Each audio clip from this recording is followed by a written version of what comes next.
नानी चुड़ैल का प्यार। रात के 12 बजे अतुल को किसी के रोने की आवाज सुनाई देती है। रोने की आवाज सुनकर 10 साल का अतुल उठ जाता है। कौन है इतनी रात को? कौन रो रहा है? अतुल के बोलते ही रोने की आवाज बंद हो जाती है, जिसके बाद अतुल फिर से सो जाता है। अभी अतुल को सोए 10 मिनट भी नहीं हुआ कि एक बार फिर से उसको किसी की सिसकियां सुनाई देती है।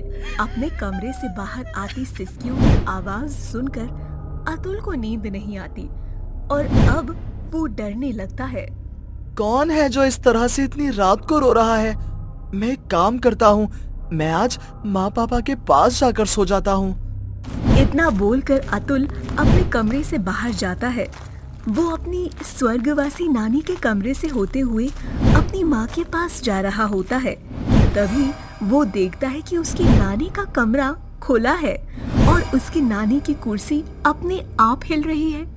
ये देखकर अतुल और डर जाता है और कमरा बंद करने के लिए आगे बढ़ता है। जैसे ही अतुल आगे बढ़ता है, उसको अपनी नानी की आवाज सुनाई देती है।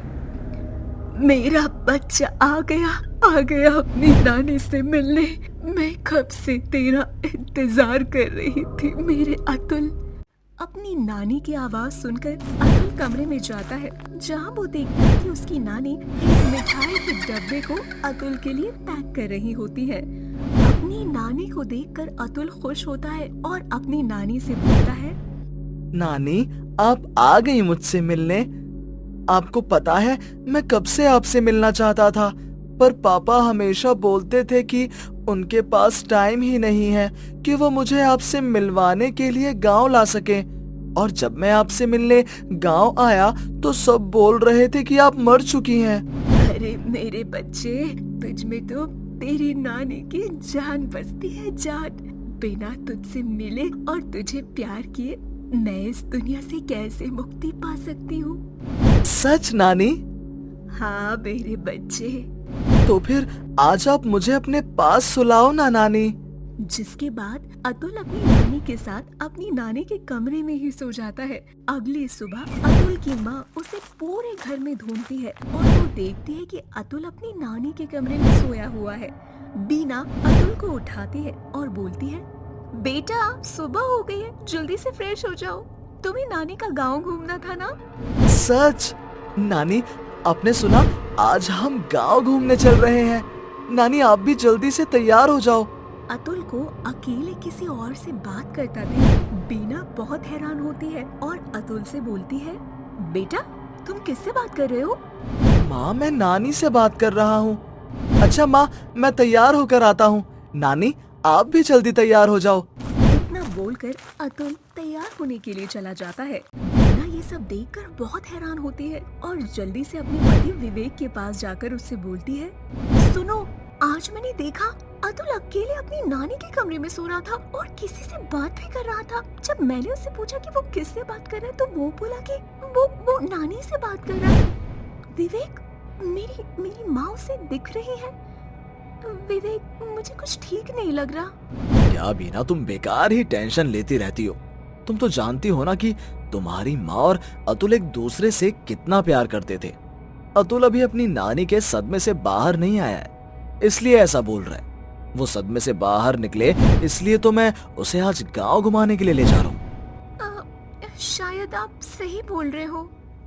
इस तरह से दोनों घर में हो रही घटनाओं को नजरअंदाज कर देते हैं और बाहर गांव घूमने जाते हैं, जहां दोनों पति पत्नी अतुल को एक बार फिर से किसी से अकेले में बात करते हुए देखते हैं, परंतु वो दोनों कुछ नहीं बोलते और रात को घर जाते हैं, जहां रात को अतुल अपनी नानी के कमरे में सोने की जिद करता है, जिस पर विवेक को गुस्सा आ जाता है और वो अतुल को डांटते हुए बोलता है, अतुल, ये क्या जिद लगा रखी है? नानी के साथ सोना है, नानी के साथ सोना है, जब हमने कह दिया ना कि आज तुम अपने कमरे में सोओगे या फिर हमारे साथ। समझ में नहीं आ रही क्या बात? और रही तुम्हारी नानी की बात, तो वो मर चुकी है, वो यहाँ नहीं है। मैं सच बोल रहा हूँ पापा, नानी यही है। अच्छा बताओ, कहाँ है तुम्हारी नानी? हमें तो नहीं दिख रही। हाँ, नानी यहीं पर है। आप मुझ पर इस तरह से गुस्सा कर रहे हो, नानी को अच्छा नहीं लग रहा है, वो रो रही है। आप मुझे डांटना बंद करो। अतुल की बातें सुनकर अब विवेक को और भी ज्यादा गुस्सा आ जाता है और वो अतुल पर हाथ उठाता है। जैसे ही विवेक अतुल पर हाथ उठाता है, अतुल की नानी उसके पिताजी का हाथ पकड़ लेती है, जिसके बाद विवेक को भी एहसास होता है कि यहाँ उन तीनों के अलावा कोई चौथा मौजूद है। जिसके बाद खिड़कियाँ अपने आप बंद होने लगती हैं। घर के अंदर के सामान अपने आप हिलने और टूटकर गिरने लगते हैं। ये सब देखकर बीना और विवेक बहुत ही ज्यादा डर जाते हैं। तो वहीं अतुल अपनी नानी से बोलता है, नानी प्लीज आप गुस्सा मत करो, वो पापा है मेरे। पापा आपको देख नहीं पा रहे इसलिए गुस्सा हो रहे हैं, आप उनके सामने आ जाओ ना प्लीज। जिसके बाद अतुल की नानी अपनी बेटी और दामाद के सामने आती है। बीना और विवेक अतुल की नानी को अपने सामने देखकर डर जाते हैं। जिसके बाद अतुल की नानी उनसे बोलती है, बेटा मुझे माफ कर दे, मेरी वजह से तुम लोग इतना ज्यादा डर गए, पर मेरी इच्छा थी कि मैं अपनी नाती से मिल सकूं, उसके साथ कुछ वक्त बिता सकूं। तुझे तो पता है ना कि अतुल मेरा इकलौता नाती है, ठीक वैसे ही जैसे तू मेरी इकलौती बेटी है। शायद मेरे इसी प्यार की वजह से मुझे अब तक मुक्ति नहीं मिल पाई। अगर इसी तरह से मेरा प्यार अतुल के लिए बढ़ता रहा तो ये प्यार कहीं अतुल के लिए ही खतरा न बन जाए बेटा इसीलिए मैं चाहती हूँ कि तुम मुझे मुक्ति दिला दो, ताकि मैं अतुल की मोह और माया से दूर हो सकूं। सारा सच जानने के बाद बीना अपने पति विवेक के साथ मिलकर अपनी माँ की आत्मा की शांति के लिए एक छोटा सा हवन करवाती है और अपनी माँ की आत्मा को मुक्ति दिलवाती है। मुक्ति मिलने के बाद अतुल की नानी हमेशा हमेशा के लिए इस दुनिया से चली जाती है और समय के साथ बहुत जल्द अतुल भी अपनी नानी को भूल जाता है।